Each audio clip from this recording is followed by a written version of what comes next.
Alors, si je vous dis révolution haïtienne, vous pensez à Toussaint l'ouverture. Évidemment, parce que c'est le plus connu, mais il n'est pas le seul. Et justement, ce soir, je vous présente le premier noir qui a mené une révolte à Haïti. Il s'agit de Ougan Doti Boukman Zumba, qui était un esclave africain et qui a rassemblé 200 compagnons pour mener une révolte, la première révolte de grande ampleur sur l'île d'Haïti. Alors, cette réunion était extraordinaire pour l'époque, puisque, rappelons-nous, il n'y avait pas les moyens de communication longue portée et instantanés que nous connaissons aujourd'hui. Pas de téléphone, quoi. Donc, rassembler des centaines d'esclaves qui viennent de plantations très éloignées, c'était un énorme défi. Il a relevé, Doti Boukman. Il a réussi à rassembler donc des centaines d'esclaves qui ont répondu à son appel parce qu'ils étaient complètement opprimés et poussés à bout par la cruauté de leur traitement.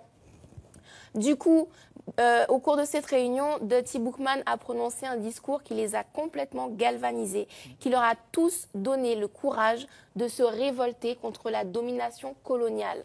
Alors, comment ça s'est passé? Comment ça s'est passé? Eh bien, des esclaves de toute l'île se sont insurgés en même temps, ils se sont donné le mot, et du coup, ils ont incendié plusieurs plantations, ils ont tué des esclavagistes, et cette révolte a duré 10 jours, au cours desquels les esclaves ont goûté à la liberté.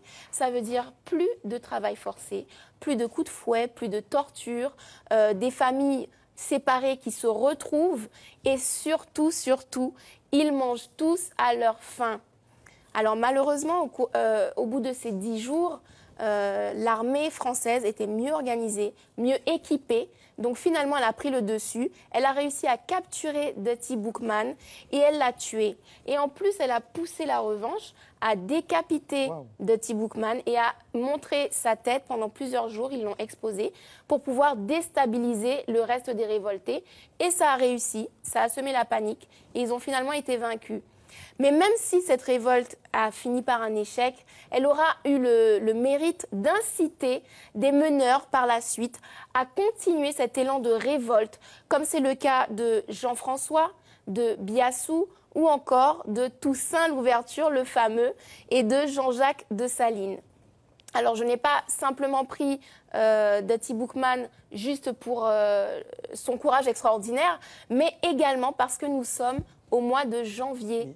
Le 1er janvier 2017, Haïti a célébré sa 213e année d'indépendance.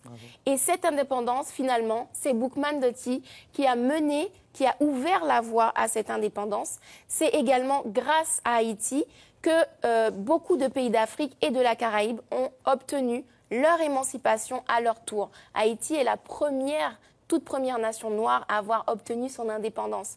Donc j'ai un message pour la communauté haïtienne de Guyane qui nous regarde.